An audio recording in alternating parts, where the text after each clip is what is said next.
Together, smallpox, diphtheria, and polio kill over 65,000 people each year. Pertussis kills over 200,000, and measles kills over 530,000. Actually, that was before there were vaccines for them. In 2010, smallpox and diphtheria were completely eradicated. Pertussis infected 10% of 200,000, and measles only 61. How is that possible? Vaccines save millions of lives in the US and the rest of the world. There are policies that require the vaccination of school children, although some people are exempted for religious, medical, or personal reasons. This can become a problem when too many people demand to be exempted from vaccinations. Many people that claim to have medical reasons or religious beliefs against vaccinating are telling the truth, but some people make up personal reasons or even fake religions to avoid vaccinating. When not enough people vaccinate, herd immunity begins to dissipate. Not everyone has to be vaccinated to have national herd immunity, but if almost everyone does, then those who absolutely can't vaccinate are protected as well. If we don't have herd immunity, diseases that were all but eradicated, such as measles, can make comebacks, and they have. Because of how effective vaccines are at getting rid of illness, people forget how bad having those illnesses are. They stop feeling the need to vaccinate.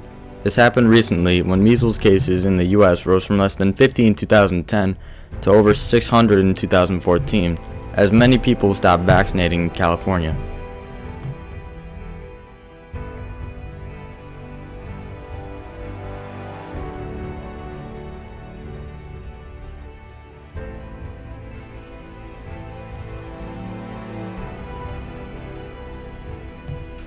Some people are just lazy, or think that vaccines are unnecessary.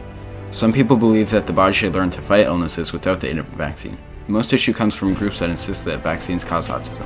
It's not so much that they don't want to vaccinate themselves, but that they refuse to vaccinate their children. Autism spectrum disorder, or ASD, can affect a person's ability to communicate or cause them to develop specific patterns of behavior. Scientists know that autism has genetic components, but we don't really know what causes it. There is also, however, no proven link between vaccines and autism, nor has there ever been. The misinformation started with one scientist who conducted a study that found a connection between autism and vaccines. The study was faulty, however. It didn't have a control group, wasn't based on statistics, relied on people's memories, and made extremely vague conclusions that weren't based on statistics. Even though the study was flawed, it made a big impact. Once the misinformation was out there, people began to look for correlations between autism and vaccines. They found them, but thought they did, even when none was there. Why? Say a parent cared for their baby boy, who they saw as healthy, for 1 to 3 years. Then suddenly, he stopped developing, or showed delays in development. The child was diagnosed with autism. The parent would be shocked, heartbroken, or angry, as their child has mental illness that nobody knows the cause of. In the absence of a reason, most parents would begin to search for something to blame. Many people place this blame on vaccines, because children are vaccinated around the same time they begin showing symptoms of autism.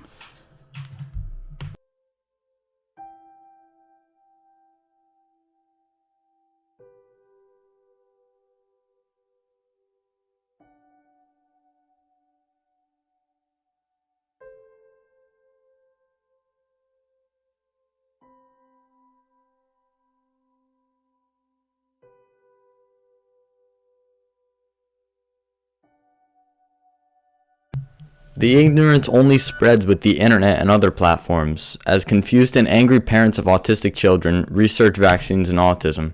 Every single time they will come across the one article in 1,000 or the forum filled with other confused parents that claim the link between vaccines and autism is real, perhaps that the government has been covering it up.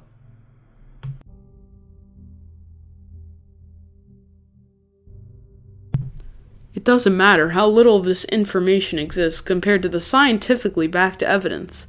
A parent who already suspects that something is so will disregard the odds, the facts, and claim that the anti-vaccination evidence they found is legit. Some people argue that since other children are vaccinated, it shouldn't matter if their child is vaccinated or not. And it's true that vaccines protect the vaccinated from specific strains of the disease the vaccines are for. But diseases can easily enter unvaccinated people's immune systems, and in their body's environment can change itself and adapt, and is much more able to affect vaccinated people. The issue of abused vaccine exemption is, you won't be surprised to hear, really important. You might think it doesn't affect you in any way, but that's probably because diseases with vaccines haven't been a problem in most people's lifetimes. In the US, vaccinations save upwards of 40,000 lives, prevent hundreds of thousands of hospitalizations, and save the government billions every year. $100 billion. If people stop vaccinating, it won't be the end of the world. But these diseases are so easily preventable, there's no reason not to vaccinate.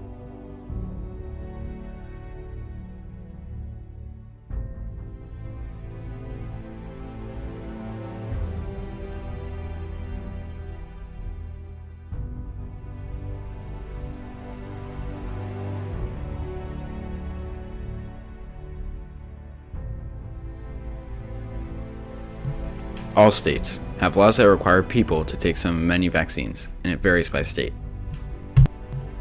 All states also, however, offer exemptions from vaccinating. All 50 allow exemptions for medical reasons, such as if one has a weakened or compromised immune system. 48 allow exemptions for religious reasons, as religious groups such as Christian Scientists and the Amish oppose vaccination. 19 allow for exemption based on psychological beliefs, whatever those are. As people tend to do, these exemptions have been abused. Some people get together and make fake religions to avoid vaccinating, and others, not surprisingly, flat out lie about their psychological beliefs. But will people lie, and some will fail to grasp the importance of vaccinating? How can we solve this?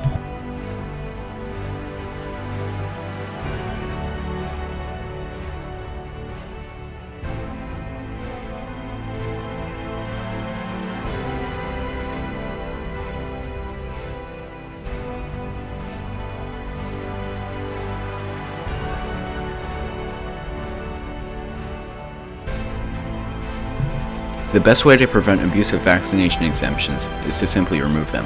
However, there should be an exemption from the removal of exemptions for the exemption of people that have valid medical reasons, as they cannot be avoided. There really is no reason to let people decide whether or not to vaccinate otherwise. Vaccines, as proven by studies in 1999, 2001, 2002, 2004, and 2005, as well as by a review of many studies in 2012 that covered nearly 15 million children, have absolutely no link to autism. Zero. Zip. Nada. Gah! In order to preserve the safety of our country, we need to make vaccines mandatory. People just don't understand that there's virtually no argument to be made against them.